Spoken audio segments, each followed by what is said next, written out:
pese al costo que implica la decisión de viajar en estas condiciones, la mayoría de los migrantes ha decidido hacer el trayecto en masa, de miles de personas, hombres, mujeres y niños, para cruzar un territorio que no ha dejado su hostilidad pese a tener una tradición de migración interna y externa que cruza varias generaciones. Evidentemente hay ciclos donde se incrementa, ciclos donde disminuye. Las migraciones como fenómeno social tienen esa particularidad. Responden muy rápidamente a coyunturas históricas, coyunturas económicas, coyunturas sociales. En cuanto a manifestarse, ya no dentro de sus territorios, sino más bien a salir de manera masiva, y es lo que refleja estas últimas caravanas que sí ya son visibles y se maneja ya con este concepto de colectivo, una desesperación donde ya estos países después de 30, 40 años no tienen respuesta, o los estados no tienen respuesta a los problemas. De estudiar el fenómeno de Estados Unidos, sobre todo la hondureña, a mí me agarró totalmente por sorpresa. No el hecho de que fueran flujos, yo tengo hasta familiares que han ido, entrado, han sido deportados y todo, pero la forma sistemática y organizada en que se fueron comunicando.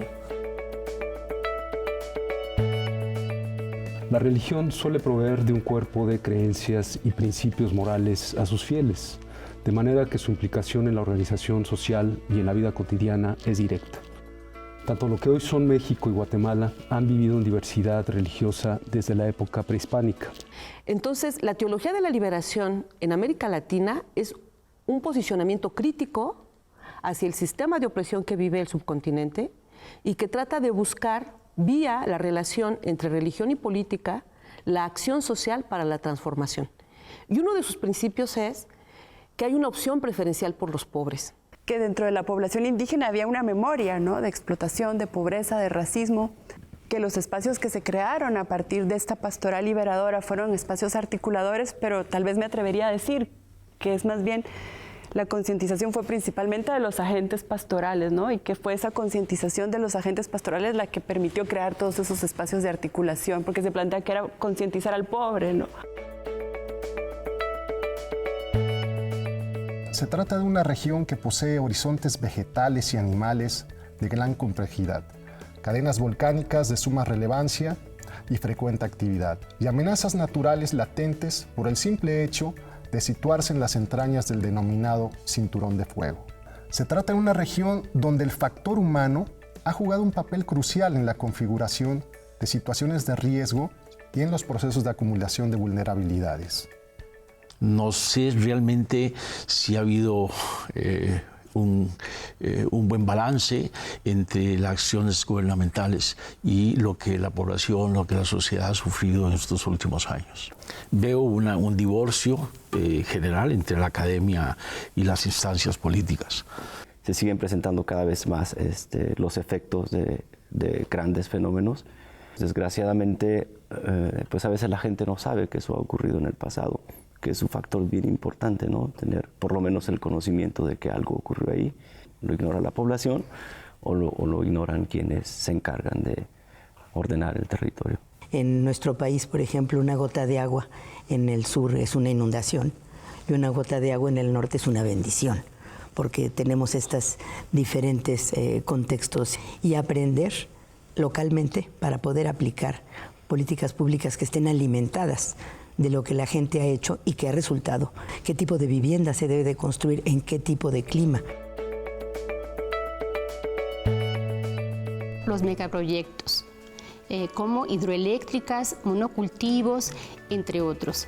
Y además, cómo impactan estos en los modos de vida de sus habitantes, qué tensiones surgen entre estas visiones comunitarias y las empresariales, cuáles son las respuestas de los actores locales y la participación del Estado en estos procesos de despojo. Se da porque las empresas logran comprar voluntades de liderazgos que tal vez saben de los impactos de la minería o de la palma africana o de la hidroeléctrica, pero luego terminan anteponiendo sus necesidades personales y familiares a todo el conjunto. Un país pequeño con una economía siempre dependiente, siempre, como dice Francisca, basada en el despojo, pues ahora ya que el café ya no se puede, que el azúcar no da suficiente, pues el subsuelo, las tierras, ¿no? Y el agua, ¿no? La forma de responder ante esta crisis de las comunidades, de los pueblos indígenas, de las mujeres, todo esto forma parte de esa alumbrarse hacia dónde va, o sea, la respuesta de por dónde podemos salir de esta crisis. Un tribunal de justicia nicaragüense condenara en 2002 a las multinacionales Dow Chemical, Shell Oil Company y Lador Food Company a pagar 380.5 millones de euros como indemnización a 600 trabajadores de los 5.000 que habían presentado demandas por daños a la salud. Podemos decir que el caso de Nicaragua y Nemagón pues es una tragedia humana. Entonces, seguir insistiendo en una idea de productividad a corto plazo, sin considerar los costos ambientales y sociales, pues es seguir en la misma lógica que en caso extremo llevó al problema de Nemagón y que se repite en pequeña escala en muchos países. Bueno, tardaron más de 10 años para que al final, en 1979, en Estados Unidos se eliminara. Pero esos 10 años ya ese Nemagón había recorrido varios países y varias décadas aplicándolo. Ellos cuentan que mataba todo. Cuando aplicaban, ellos cuentan, fíjense que ahí había muchos pájaros muertos, muchos animales del suelo muertos, muchas aves caían.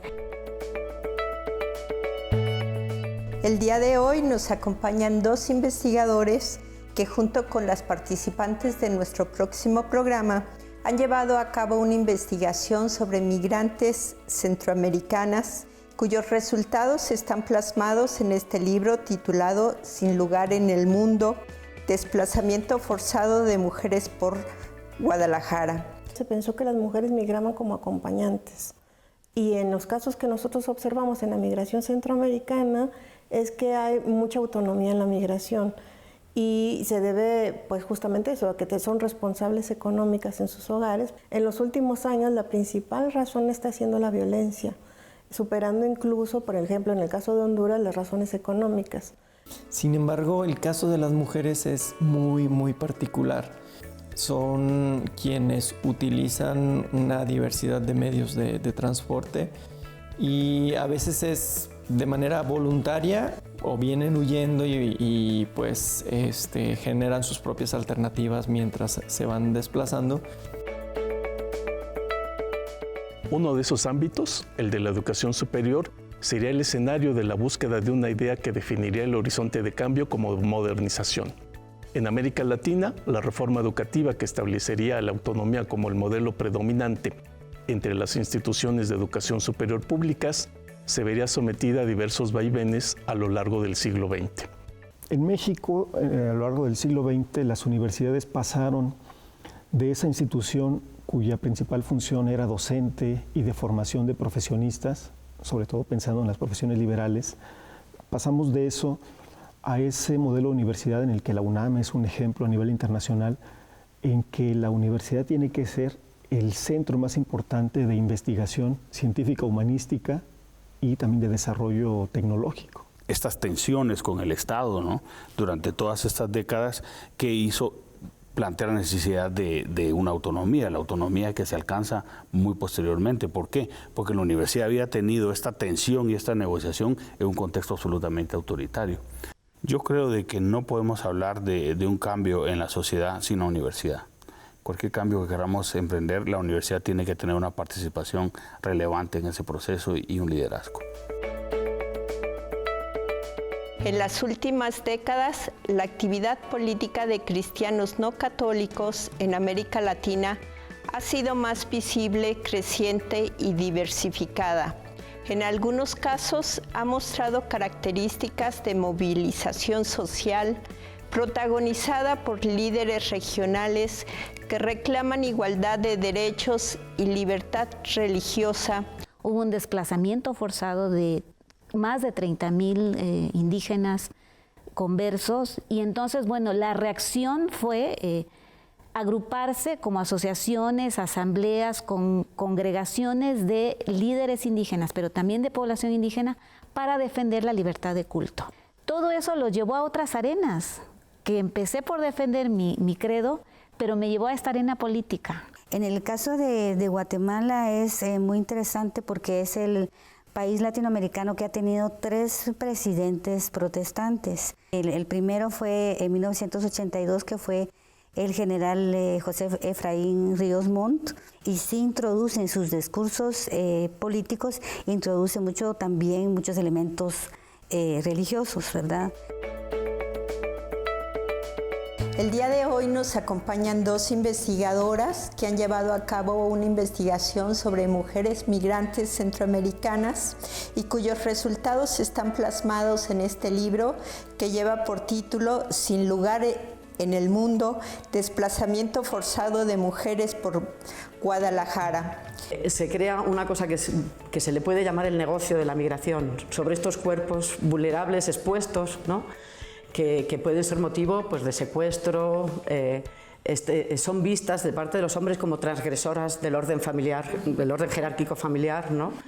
Y entonces se las puede disciplinar, y además las pueden disciplinar todos los hombres en anónimo, ¿no? Desde los agentes de seguridad hasta sus propios compañeros.